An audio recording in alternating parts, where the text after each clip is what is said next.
Súper. Perfecto. Sí. La vez pasada vimos justo esto de que podemos definir unos nombres de variables mientras contengan letras y guiones bajos. Pueden contener números también, pero no empezar en números.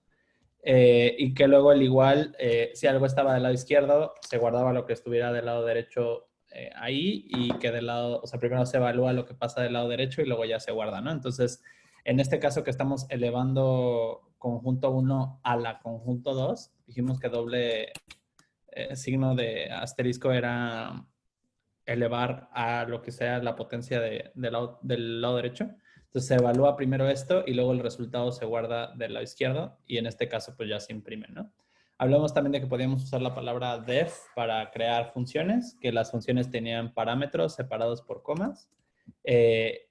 Cosa que no les dije es que estas variables que creemos en los parámetros de la función solo funcionan acá dentro de la función. Afuera de la función no las podemos usar, ¿no? Entonces hay que tener cuidado porque luego pasa mucho que definen variables aquí y luego las tratan de usar afuera y dicen, ay, ¿ves que por qué no me lee número 1? Pues porque estás afuera de la función, ¿no?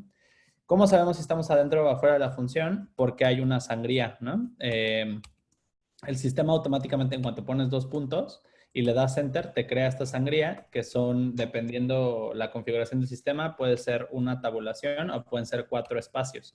En este caso, Google solito su colab deja 2 espacios nada más, ¿no?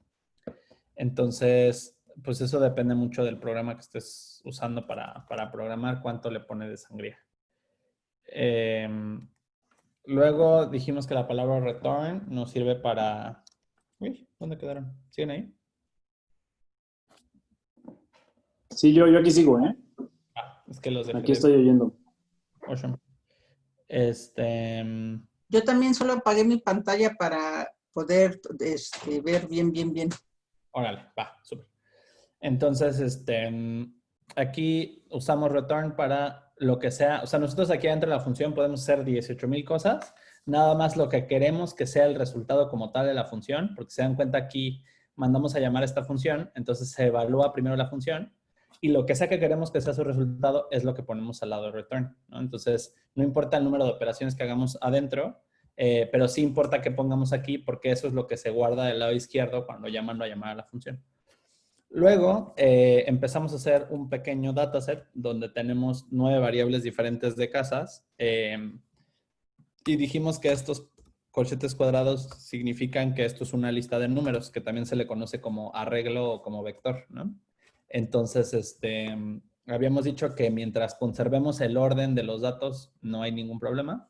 Entonces habíamos hablado de que esta primera dimensión del vector era los metros cuadrados construidos del apartamento y luego esto de aquí a la derecha era el número de habitaciones y luego estos eran los precios de renta en miles de pesos, ¿no? Entonces, 22.9 pues son 22,900 pesos. Y luego dijimos que íbamos a entrenar un modelo de regresión lineal, que es el modelo más sencillo que hay de Machine Learning o aprendizaje automático, para tomar una nueva casa que no tuviéramos en el dataset y tratar de ver cuál era el precio correcto, ¿no? Entonces, hasta este punto hablamos de que había una librería llamada Scikit-learn que contenía varios modelos, entre ellos una serie de modelos lineares, de los cuales uno de los modelos lineares es la regresión lineal, ¿no? Dijimos que son modelos lineares porque por dentro lo que contienen es la ecuación y igual a mx más b, sin importar las dimensiones de x, ni de m, ni de b. O sea, m, x y b pueden ser vectores n dimensionales, pueden ser vectores de 800 dimensiones, no pasa nada. Pero siempre es solamente multiplicación o suma, ¿no? Y ya habíamos hablado que la suma significa unir dos conjuntos o mover un vector y que la multiplicación significa replicar el conjunto n veces y luego unir todos estos conjuntos o escalar un vector, ¿no? Entonces hay una definición en cuanto a teoría de conjuntos, una definición aritmética y una definición geométrica para la suma y para la multiplicación, que expresan diferentes características de la operación de sumar y multiplicar y que los modelos lineares se limitan únicamente a multiplicar y sumar, ¿no?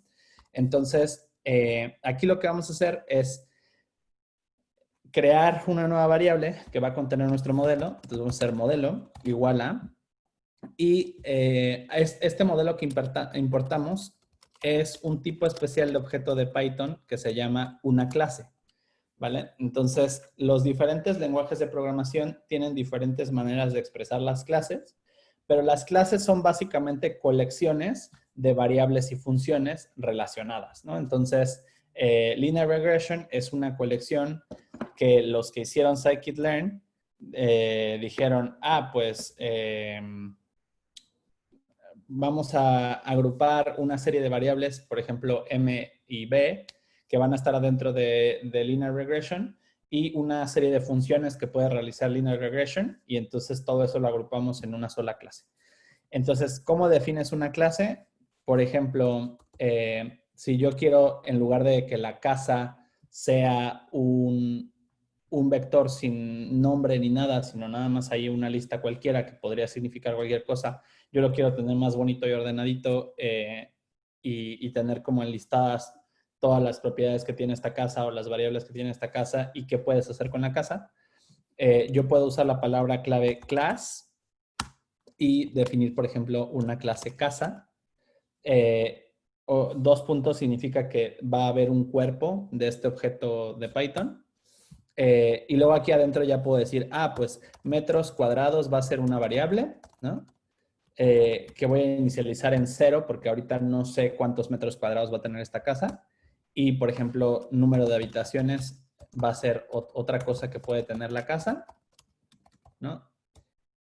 Y luego hay una función especial dentro de las clases que se llama init, que lo que hace es poder inicializar estos valores, ¿no? O sea, que pasen de ser 0 a algo que yo diga en específico a la hora de construir la casa, ¿no? Entonces, yo puedo decir, ok, entonces la variable C1 va a ser los metros cuadrados y la variable C2 va a ser el número de habitaciones.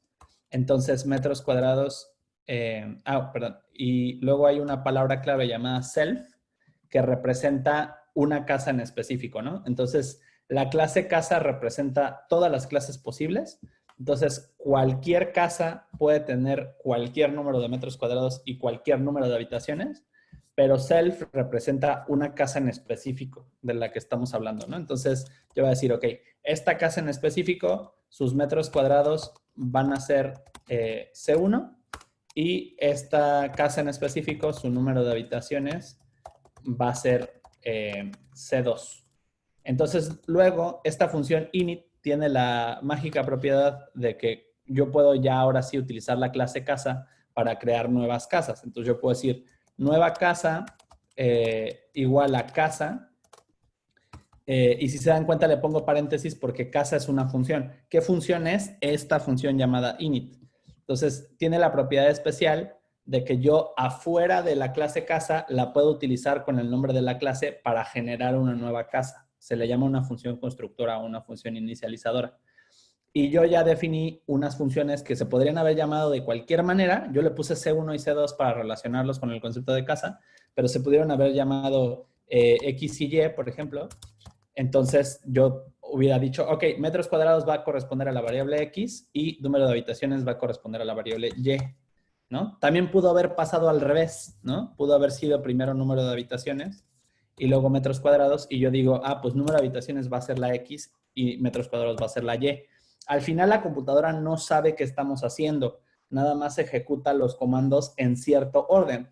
¿En qué orden? Pues primero, cuando yo pongo casa, dice, ok, si hay esta clase llamada casa, a ver, vamos a buscar la función constructora. Ok, aquí está la función constructora. Ok, entonces si me pasa ahí que esta casa tiene, yo qué sé, 230 metros cuadrados y 4 habitaciones, entonces yo digo, ok, 230 es X y X está definido número de habitaciones, entonces esto lo guardo aquí, ¿no? Ok, 4 es Y y Y está aquí y Y es metros cuadrados, entonces lo guardo aquí. Realmente no entiende el orden, los que le damos el orden y qué es qué somos nosotros, ¿no? Entonces, los que hay que ser ordenaditos y saber qué ponemos primero y qué ponemos después y qué es X y qué es Y y qué es metros cuadrados y qué no, y nombrar bien las variables para que no sea tan complicado ver qué es qué, pues somos nosotros, ¿no? La computadora nada más ejecuta las cosas en orden. Entonces aquí lo que yo estoy haciendo es decir, ok, va a haber una cosa llamada casa que la computadora no sabe qué es, esto es una utilidad para nosotros, que va a tener dos propiedades, una que es 230 y una que es 4, que al pasarlas por esta función inicializadora se van a guardar en esta variable metros cuadrados y en esta variable número de habitaciones. Entonces, ¿qué pasa si yo hago print y digo, ok, de la nueva casa quiero que me imprimas los metros cuadrados, ¿no? Entonces, pongo el nombre de esta variable, esta casa que acabo de crear, uso este punto para decirle que quiero acceder a una de las variables guardadas adentro de esta casa en específico, que ya dijimos que esta casa en específico la representa self, y yo le digo qué propiedad de esa casa en específico, llamada nueva casa, que es esta casa específica que tiene 230 metros, quiero sacar sus metros cuadrados. Entonces, a la hora de imprimirlo, lo que me imprime es... ¿por qué 23?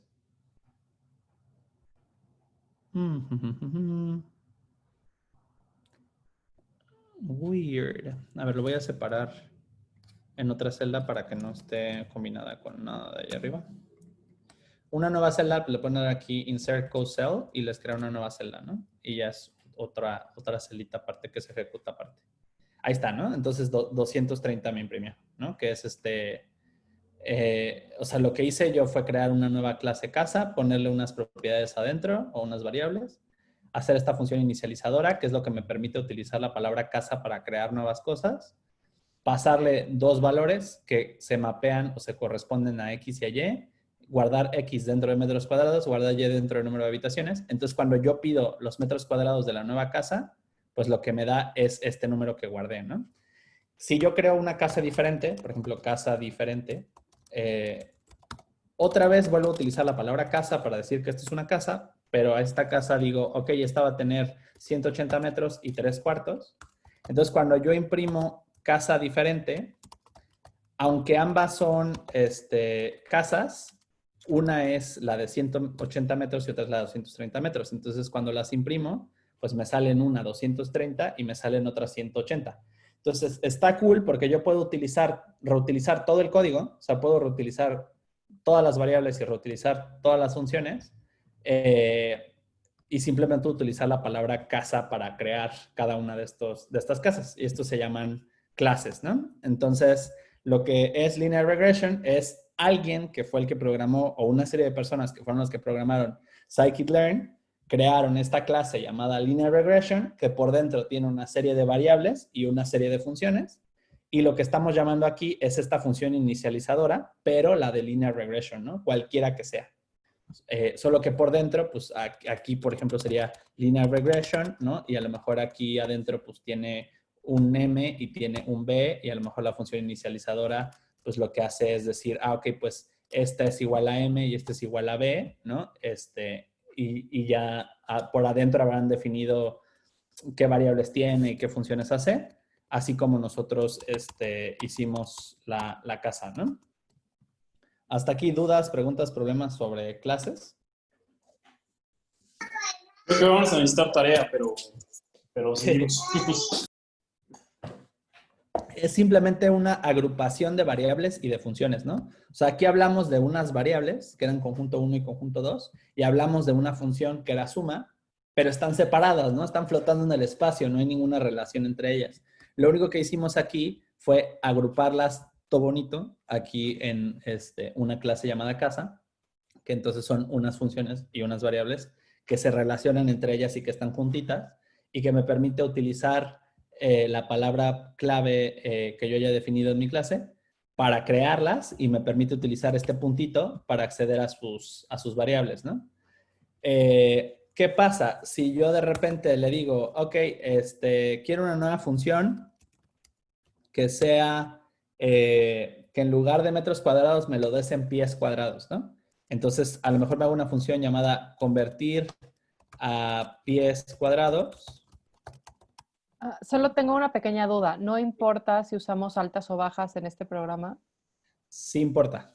A Python no le gustan las mayúsculas, odia las mayúsculas, se pone muy de malas cuando le pones mayúsculas. Entonces, traten de usar minúsculas, ¿no? Entonces, o sea, por ejemplo, cuando define una clase, que sea todas con bajas. No, claro. Hay cosas que no pasa nada si las haces, pero que son reglas de estilo, ¿no? Para que te entiendan otros programadores. Entonces, si tú haces metros cuadrados así, el otro programador va a entender que esto es una clase, no una variable. O sea, ¿no? las clases por estilo se escriben con mayúscula, entonces. Exacto. Sí, para que otro programador diga, por ejemplo, yo supe que esta era una clase porque tiene mayúsculas y está pegadito. Este tipo de notación se llama camel case porque se parece a las jorobitas de un camello, ¿no? Entonces, cuando escribes así con mayúscula cada primera palabra, se le llama camel case. Entonces, si alguien dice, mira, pues es que linear regression está en camel case, debe ser una clase, mientras que metros cuadrados está en minúsculas y guión bajo, debe ser una variable, ¿no? Y si tiene paréntesis, entonces es una función. O sea, son reglas de estilo que nos dejan a nosotros como programadores entender a otros programadores sin hablar con ellos, ¿no? Ok, Entonces, sí. como los vatos de Scikit-Learn siguieron muy bien sus lineamientos, pues yo entiendo right away que linear regression es una clase y que tengo que ponerle paréntesis para crearla, ¿no? Sin que nadie me haya dicho nada. Nada más porque así está escrito. Entonces, lo mismo aquí. Convertir a pies cuadrados, yo ya sé que cuando estoy en una clase, siempre aquí al principio de todas las funciones dentro de una clase le tengo que poner self. ¿Por qué? Porque si no le pongo self, esta función es de la clase, no de la casa que estoy creando. No sé si me explico. No. Ok. Si yo no le pongo self, o sea, ¿qué pasa? Convertir a pies cuadrados, ¿no? Hay dos maneras de hacerlo. Una manera de hacerlo sería que le asigne esta función a la clase, o sea, que no le ponga self. Entonces, Python me dice, ok, si no quieres usar self, entonces antes de la función tienes que poner @static method para que yo sepa que esto lo quieres aplicar sobre casa en general, sobre todas las casas del universo y no sobre la casa que estás creando, ¿no? ¿Qué significa Entonces, static method? que es de la clase, que corresponde a la clase. Si yo le pongo self, corresponde a la casa en específico. En este caso, a nueva casa y en este caso, a casa diferente. Si yo le pongo static method, corresponde a todas las casas del universo. ¿Qué pasa? Si corresponde a todas las casas del universo, entonces no puedo usar estas variables porque estas variables son de una casa en específico. En una casa en específico tienen un valor, ¿no? Entonces, si yo hago convertir a pies cuadrados y quiero acceder a metros cuadrados, no puedo, porque metros cuadrados corresponde a alguna casa, ¿no? Entonces, si yo hago, pues convertir a pies cuadrados, return metros cuadrados por 5, ¿no? Por decir algo. Y yo trato de llamarla, en primera, sobre quién la llamo, ¿no? O sea, metros cuadrados la llamé sobre casa diferente. Tratemos de hacer eso, ¿no? A ver, si yo hago casa diferente, punto metros cuadrados, punto convertir a pies cuadrados, paréntesis, paréntesis, porque es función, y lo ejecuto, se enoja, ¿no? Me dice, ¿qué pedo? O sea, metros cuadrados no está definido. Y tiene toda la razón, porque para él no existe metros cuadrados es de alguna casa, ¿no? Entonces yo le tendría que pasar esos metros cuadrados aquí, ¿no? Le tendría que decir, estos metros cuadrados, vato, ¿no? Estos que te estoy poniendo aquí. Entonces, ahora sí ya está definida metros cuadrados, pero entonces los tendría que pasar aquí. Yo le tendría que decir, tienes que convertir 56 metros cuadrados a pies cuadrados, ¿no? Para que cuando lo corra ya sepa qué metros cuadrados y ya estén definidos. Entonces, lo que hizo aquí es multiplicar 56 por 5 porque yo se los pasé aquí. Ahora, ¿cuál sería el otro caso? Si yo en lugar de ponerle static method le pongo aquí self, entonces estos metros cuadrados son los de la casa diferente, ¿no? Que es a la que se lo estoy aplicando. Entonces yo hago self.metros cuadrados por 5, ya no le paso nada aquí porque ya están guardados en casa diferente, que son 180 metros cuadrados, y cuando lo ejecuto, entonces dice, ok, convertir a pies cuadrados, ¿de quién? De casa diferente, órale, casa diferente, convertir a pies cuadrados, self, ¿quién es self? Casa diferente, órale. ¿Qué metros cuadrados tiene casa diferente? Ah, pues 180. ¿Por qué? Porque aquí se los pasé. Aquí dice 180 x metros cuadrados igual a 180. Entonces, 180 por 5, 900, ¿no? Entonces, esa es la diferencia entre poner self y poner static method. Si es static method, esta función es una función general de todas las casas del universo. Entonces, no puedo acceder a estas propiedades porque estas propiedades son de alguna casa, ya sea nueva casa o casa diferente, ¿no? Si yo aquí pongo nueva casa, el proceso va a ser exactamente el mismo, solo que el resultado es 1150, porque ya no estoy trabajando sobre 180 metros, sino sobre 230 metros, ¿no?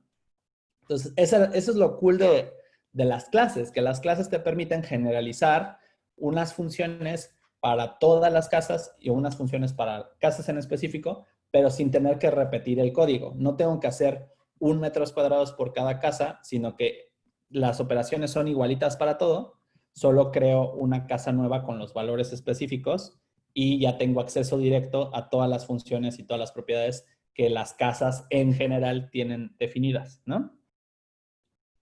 ¿Dudas, preguntas, problemas?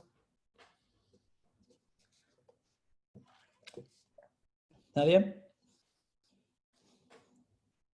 ¿Tan claro lo explico en serio? No, cariño. Ya lo O sea, veremos vamos a cuando, seguirle. ya lo veremos cuando hagamos algún ejercicio o algo así. Si nos Va. salen dudas. Órale. Va. Entonces, en regresión lineal lo que está pasando es justo eso, ¿no? Alguien hizo esta clase de regresión lineal, hizo algunas funciones, hizo algunas propiedades que ya están accesibles ahí directamente. Entonces, lo que voy a hacer ahora es entrenar el modelo. Entrenar significa tomar cada una de estas casas, multiplicarlas por m, sumarles b y luego calcular el error de mis predicciones contra estos precios reales, ¿no?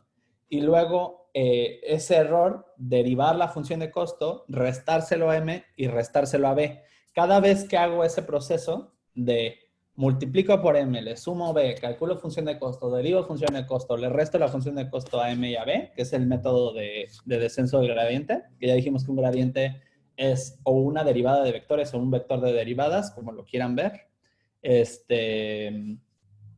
Y el método de descenso del gradiente pues, es simplemente restarle la derivada de mi función de costo a algo. Entonces ya entrenar es eso, ¿no? Y cada vez que hago este proceso se llama una época. Entonces, si alguien le dice, ah, sí, pues ya entrené el modelo 20 épocas, pero no baja la función de costo, no baja el error, lo que te está diciendo es, ya multipliqué por m, le sumé b, calculé la función de costo, la derivé, se la resté a m, se la resté b 25 veces y no está mejorando m ni b porque mi error no es menor, ¿no? Es lo que te está tratando de decir, pero en barrio machine learningero, ¿no? Entonces, entrenar es eso, entrenar es hacer este proceso de descenso del gradiente y cada época es cada vez que lo haces con todas las casitas, ¿no? Entonces, lo que vamos a hacer es entrenar este modelo. Entonces, para lograr entrenar este modelo, estas casitas las necesitamos agrupar en un solo vector con todas las casas, ¿no? Entonces, para eso vamos a definir un nuevo vector llamado X o casas, para más simple. Y vamos a hacer una nueva lista y simplemente vamos a poner pues, casa 1, casa 2, casa 3, casa 4 y así hasta casa 9, ¿no?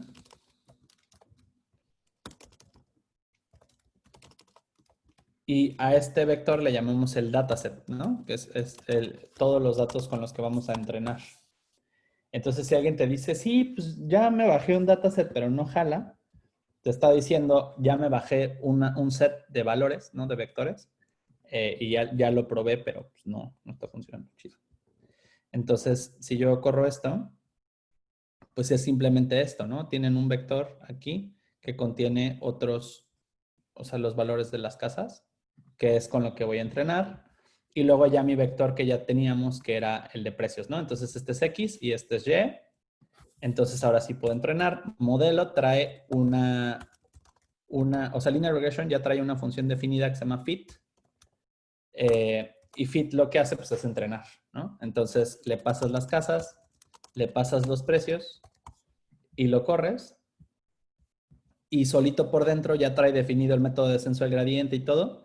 Entonces, pues ya hace su proceso ahí solito, ¿no? Y entonces, ahora cuando yo quiero crear una predicción, ya con mi modelo entrenado todo bonito, lo que hago es pasarle esta casa desconocida a una función que ya trae linear regression definida que se llama predict, ¿no? Entonces hago modelo predict, le paso mi casa desconocida y guardo mi predicción aquí. Le pongo predicción igual a este cálculo y voy a imprimir mi predicción, ¿no?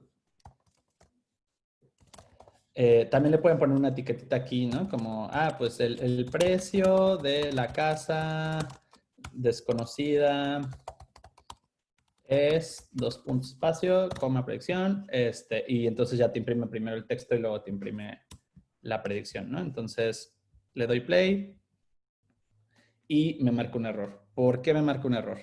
Dice, yo esperaba un array, es decir, un vector, una lista de valores de 2 dimensiones y me diste una de 1. Tiene razón. ¿Por qué? Porque aquí las casas están encerradas adentro de otro vector, ¿no? O sea, este es un vector de vectores o una matriz, ¿no?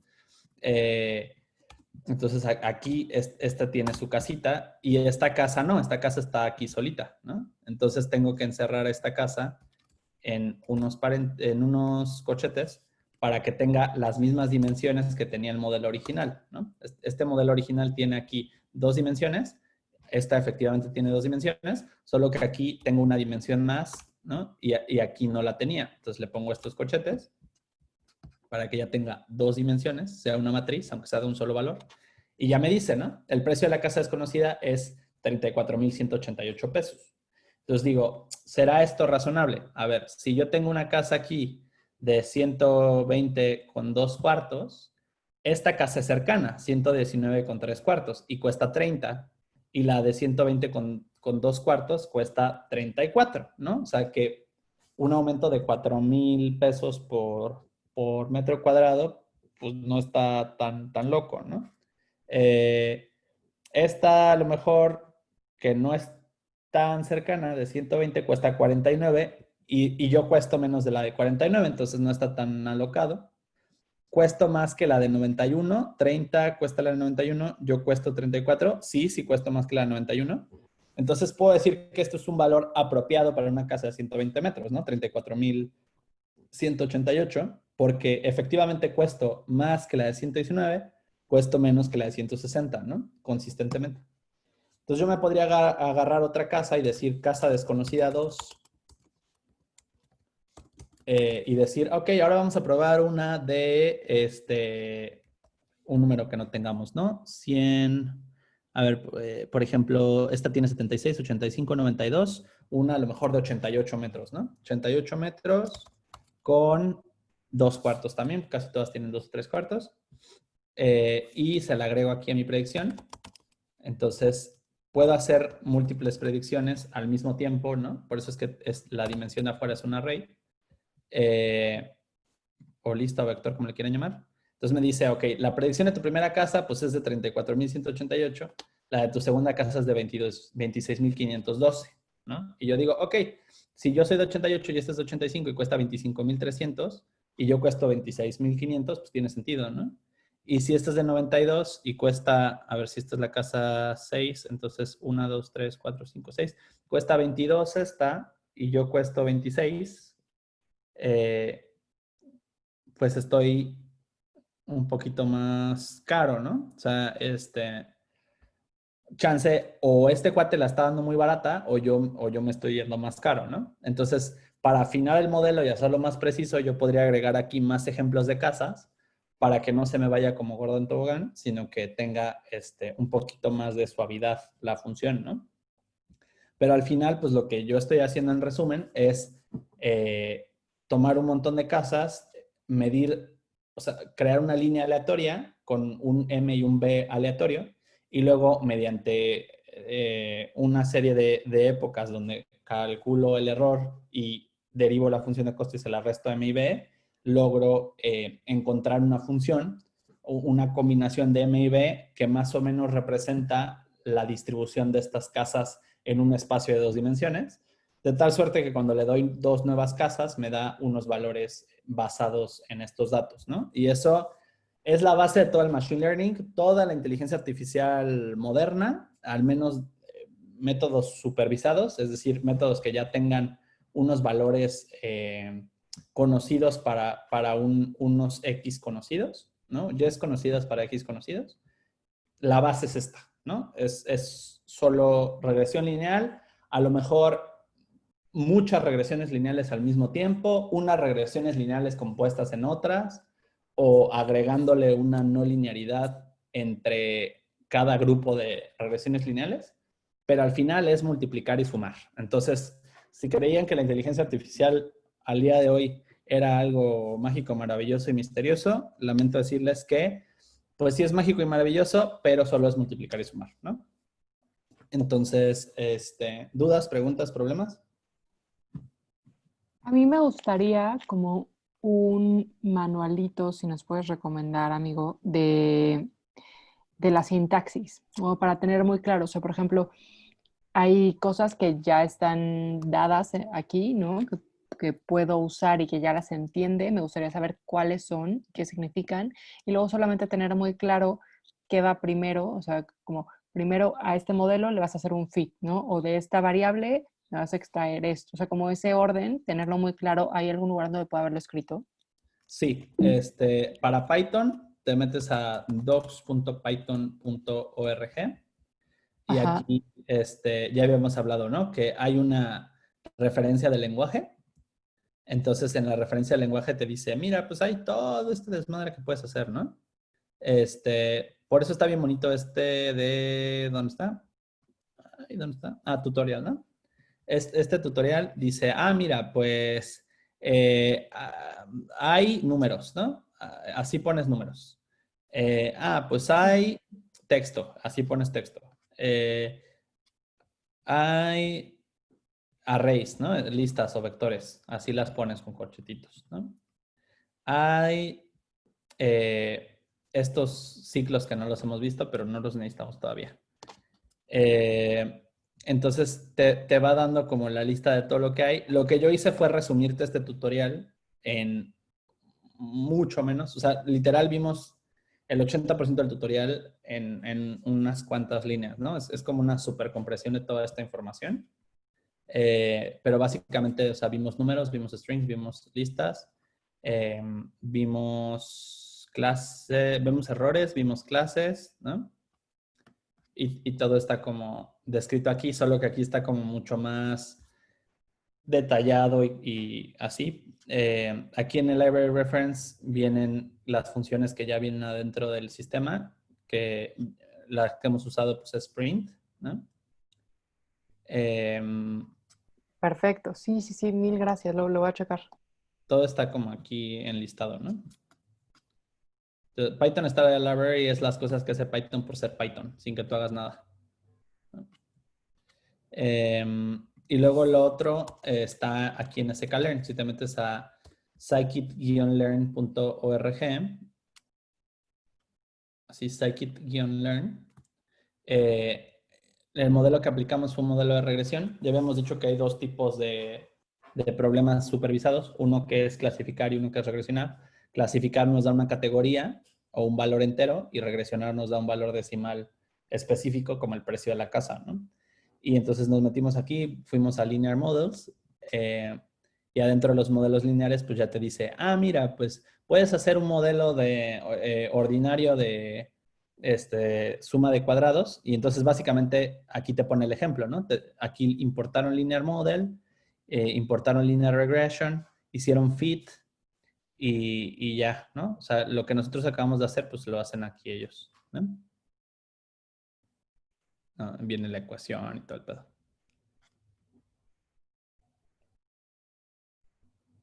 ¿Todos clarísimos?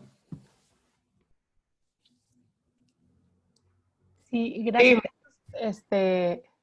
¿Podrías como pegar nada más las referencias del dogspython.org como en el chat Sí. de WhatsApp? Oh, espera, docs. No, ¿qué estoy haciendo? Espera. Docs.python.org. Ok. Gracias. Nada.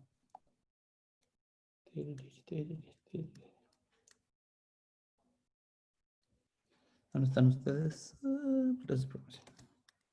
Este es docs.python y scikit-learn. Ahí está, ¿no? Ya se los pegué. Buenísimo. Entonces, Gracias. ¿hasta aquí todo cool? Ajá. Sí. Perfecto. Awesome. Entonces, pues ya esta es la parte lineal, ¿no? La parte de regresionar. Luego, obviamente, la que sigue es, ok, y entonces, ¿cuáles son las regresiones no lineares, no? O sea, ¿qué es que algo sea no lineal? Entonces, si quieren, vemos la teoría muy rápida y luego ya la siguiente programamos, ¿no? Porque nos quedan 18 minutos.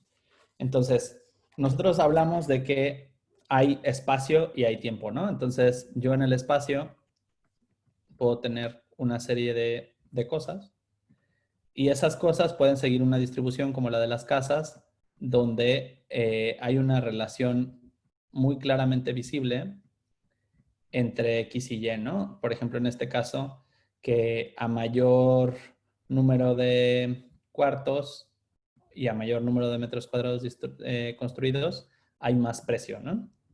Entonces, aquí esto es una relación lineal. Ay, Dios, pero la hice en azul. Es una relación lineal porque al final yo puedo modelar esto con una ecuación que solo implique sumar o multiplicar, ¿no? Si yo puedo sumar o multiplicar y obtener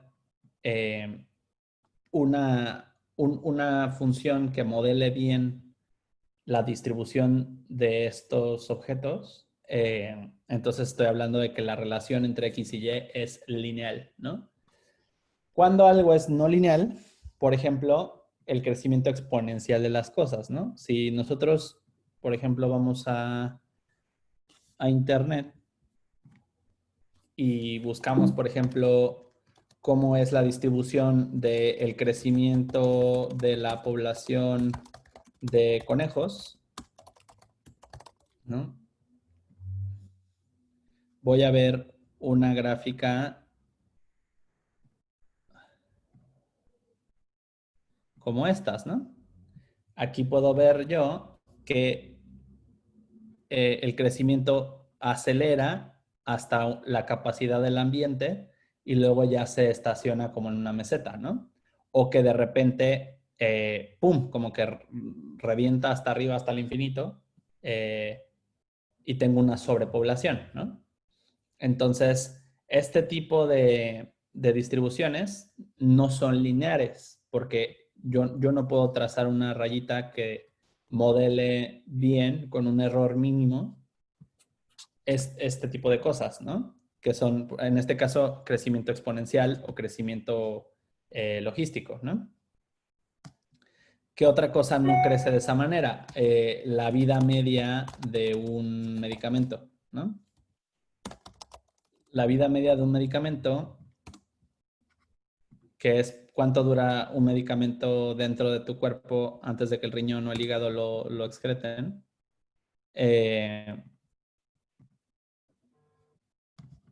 Ay, me mandó un video. Yo no quería un video. Aquí tengo algo parecido, ¿no? De repente, ¿no? ¡Pum! Crece súper rápido la tasa de absorción hasta que se saturan mis hepatocitos o mis células renales y ¡pum! Empieza a decrecer, ¿no? Y ya empieza a bajar en sangre la sustancia hasta que después de tanto tiempo ya se murió.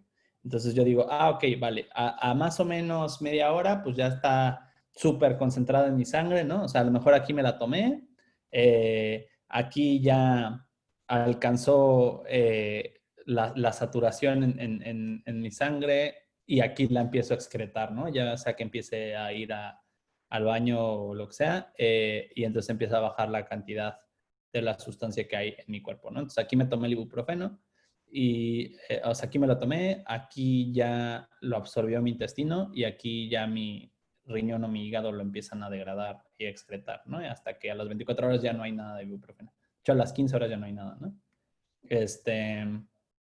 Y esta cosa, pues, es cero lineal, ¿no? O sea, cuenten una línea que solo sume y multiplique que pueda modelar este desmadre. Entonces, de eso va, ¿no? Cuando algo es lineal o cuando algo no es lineal. Entonces, hay fenómenos que son lineares, como los precios, y hay fenómenos que no son lineares, como las vidas medias de moléculas o como los crecimientos de poblaciones, ¿no? Entonces, hay otras gráficas de otras funciones que ajustan mejor ese tipo de cosas. Entonces, es bien importante conocer las gráficas de las fórmulas más comunes. Si yo me voy a Wolfram Alpha, que ya habíamos hablado de que no necesito saber derivar, me voy a Wolfram Alpha y Wolfram Alpha me deriva lo que sea, yo puedo buscar, por ejemplo, e a la x, ¿no? Que es una función no lineal. Y, por ejemplo, la gráfica de e a la x sí modela muy bien estos crecimientos exponenciales, ¿no? No sé si alcanzan a ver. ¿Sí? ¿O no? Sí. ¿Sí? Sí se ve. Y yo le puedo hacer cositas a e a la x, ¿no? Yo puedo hacer, por ejemplo, 13 a la x y escalar e a la x para que sea un poquito más suavecita, no tan violenta, ¿no? O puedo hacer 1/3 de e a la x, ¿no? O puedo hacer e a la x por, yo qué sé, x cuadrada, ¿no? Y me da otro tipo de gráfica, ¿no? O sea, al final la formita es muy parecida, solo cambia, pues, qué tan grande está, qué tanto está, o sea, si yo, por ejemplo, la quiero desplazar, pues a lo mejor le resto algo, ¿no? Le digo e a la x menos 100 menos 10, ¿no? Y entonces me da la misma gráfica, pero desplazada para abajo, ¿no?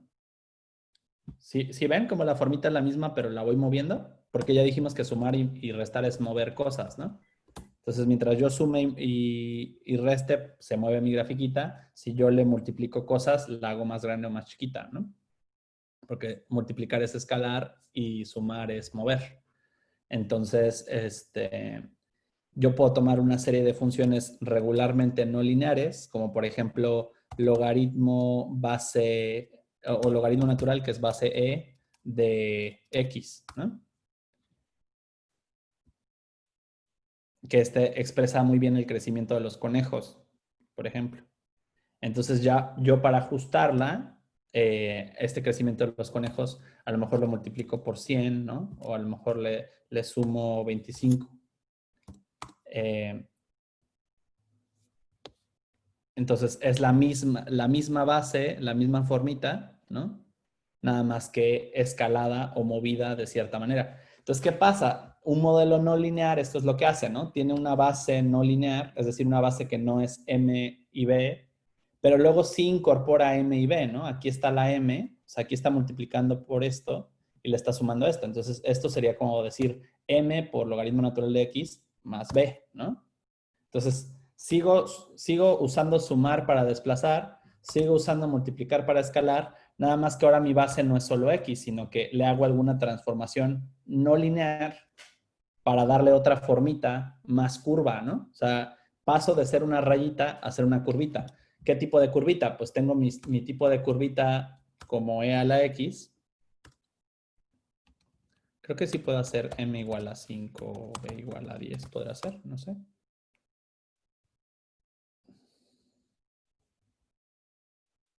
Ah, qué inteligente. Pero no. Bueno, pero puedo poner los valores directos, ¿no? Puedo poner 5, 10, poner más 5. Entonces conserva su formita de e a la x desplazada, ¿no? Escalada y desplazada. Entonces es simplemente eso. Aquí tengo m, aquí tengo b. Entonces mi modelo lineal pues era mx más b, ¿no? Solo que en mi modelo no lineal pues hay alguna modificación a la curva que puede ser e a la x o que puede ser logaritmo base 2 de x, o que puede ser logaritmo natural de x, o que puede ser 1 sobre x, o que puede, o sea, puedo yo modificar x para hacerlo diferentes tipos de curvas, y luego también puedo incorporar diferentes curvas en el mismo modelo. Puedo hacer e a la x y luego a este modelo también sumarle un modelo basado en logaritmo natural de x, ¿no? Entonces, y a lo mejor lo multiplico por 20 y le sumo 8, y a lo mejor lo multiplico por 3 y le sumo 2, ¿no? Y entonces ya tengo dos curvas distintas incorporadas en un mismo modelo, y entonces comparte hasta cierto punto la forma del logaritmo natural, ¿no? Y hasta otro punto la forma de a la x. Entonces puedo combinar dos tipos diferentes de líneas en el mismo modelo. Y al final toda la ciencia está basada en este desmadre. Está basada en haber ido a recolectar datos, graficar los datos y decir, mira, no tiene cara esto como de logaritmo natural de como yo que sé, 8, 15 por ahí. Y entonces otro decía, ah, sí, a huevo, sí, a ver, pruébale meterle, multiplicarlo por 2. Ah, no, y si le suma 5. Y así fue como descubrimos todo, ¿no? O sea, las leyes de la gravedad, del electromagnetismo. O sea, al final solo es tomar datos experimentales, ver más o menos cómo se comporta y luego tratar de ajustarle algún logaritmo, algún exponente o algún polinomio que exprese esta función. La diferencia entre hacer ciencia clásica y hacer inteligencia artificial, pues es que ahora dejamos que las máquinas aprendan cuál es M y cuál es B, ¿no? Entonces nada más nosotros escogemos cuál es nuestra base y ya el algoritmo solito descubre cuál es M y cuál es B. Entonces, eso es hacer inteligencia artificial hoy en día. Y entonces, el modelo más moderno que hay, que son las redes neuronales, si ustedes ven, este es como el típico modelito de una red neuronal, ¿no? Que dice, pues hay un vector de entrada, hay una capa oculta y hay un vector de salida.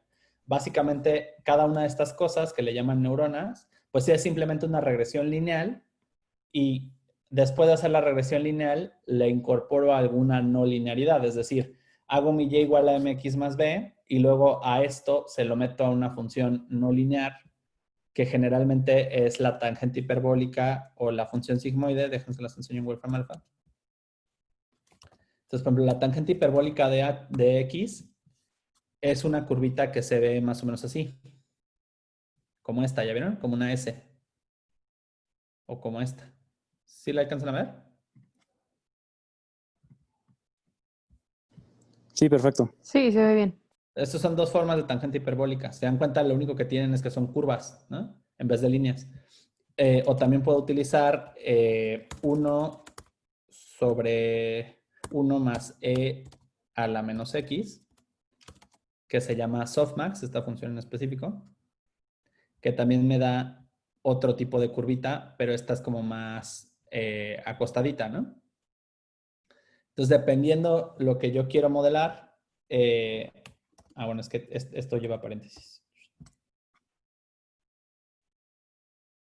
Es una S, pero más suavecita. No sé si alcanzan a ver. Sí tiene, o sea, la tangente hiperbólica es mucho más violenta, ¿no? O sea, la tangente hiperbólica, si es esta S súper violenta, como esta, ¿no? Que es como, y luego, ¿no? O todavía más violenta acá, que es como súper plano, luego sube súper fuerte, luego, pum, otra vez meseta. Mientras que la 1 sobre 1 más e a la menos x es menos violenta, es una función mucho más suavecita, ¿no? Aquí veo, sigue siendo como una S, pero es súper, súper lenta. Entonces, dependiendo qué tan violentamente se comportan mis datos, yo puedo decidir si incorporar una tangente hiperbólica o si incorporar una softmax para modelar mis datos, ¿no? Entonces, a eso le llamamos definir la arquitectura de la red neuronal. Entonces, ustedes van a escuchar a estos pseudogurús de IBM y así, que te dicen, no, sí, es que utilizamos unos modelos super pro que hacen no sé qué chingados, bla, bla. Al final lo que todos están haciendo es multiplicar, sumar y utilizar algún tipo de no linealidad para que no sea una raya, sino sea, por ejemplo, una S, ¿no? Entonces, tú dices, ok, mis datos como que parecen ser más tipo crecimiento de la población de conejos. Entonces la no linealidad que voy a usar pues es logaritmo natural de X, ¿no? Entonces, quiero una cosa de este tipo, entonces a lo mejor hago entonces y igual a mx más b, pero entonces sería m por logaritmo natural de x más b, ¿no? Entonces, generalmente se hacen en dos partes. Primero haces mx más b y luego el resultado de esto, o sea, haces como la composición, ¿no? Haces logaritmo natural de m por x más b. Entonces, lo que te da es aquí una regresión lineal acompañada de, bueno, es que esto no tiene mucho sentido, pero a lo que voy es que lo parten en dos, ¿no? O sea, primero hacen la regresión lineal y luego el resultado de esa regresión lineal, supongamos que esto dio 8, entonces el resultado de esa regresión lineal lo meto aquí, ¿no? Y entonces ya digo, logaritmo natural de 8, ¿no? Y ese es el valor que me arroja, ¿no? Pero como yo estoy trabajando con X, pues entonces a lo mejor hago los pesos y luego ya le meto la regresión lineal para hacer la curvita en vez de hacer la raya, ¿no? ¿Hasta aquí sí clarísimo o los dejé más confundidos? Yo No, sí todo está ok. claro las funciones. ¿No? O sea, va a depender Digo, de ya. lo vamos a programar en la siguiente clase. O sea, lo que vamos a hacer la siguiente es una red neuronal, ya bien, ¿no?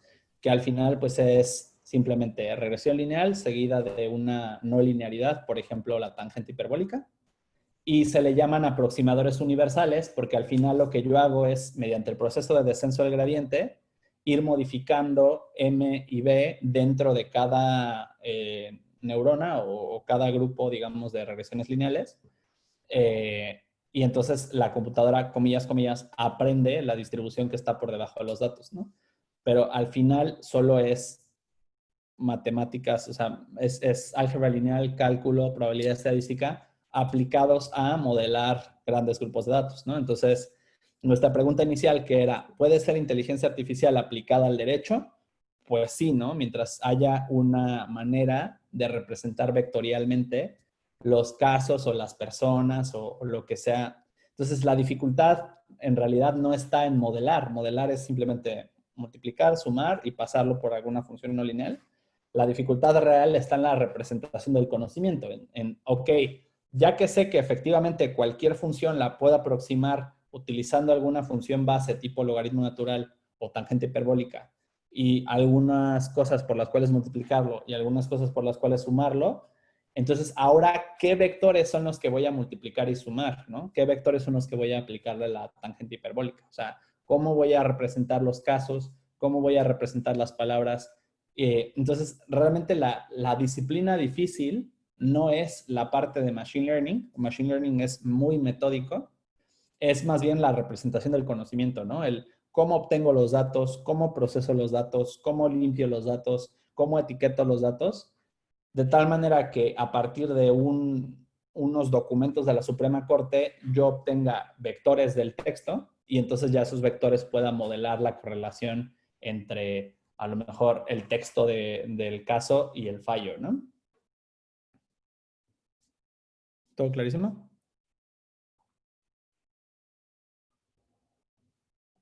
Sí, Sí. muchas gracias. Órale, pues ya llegó mi siguiente reunión, chicos. Entonces, nos Muchas vemos el siguiente gracias. martes y les Adiós a subo. Muchísimas todos. gracias. Gracias a todos. Buenas tardes. Igualmente. Bye. Bye, bye. Bye. Nos vemos. Gracias, Richo. Bye.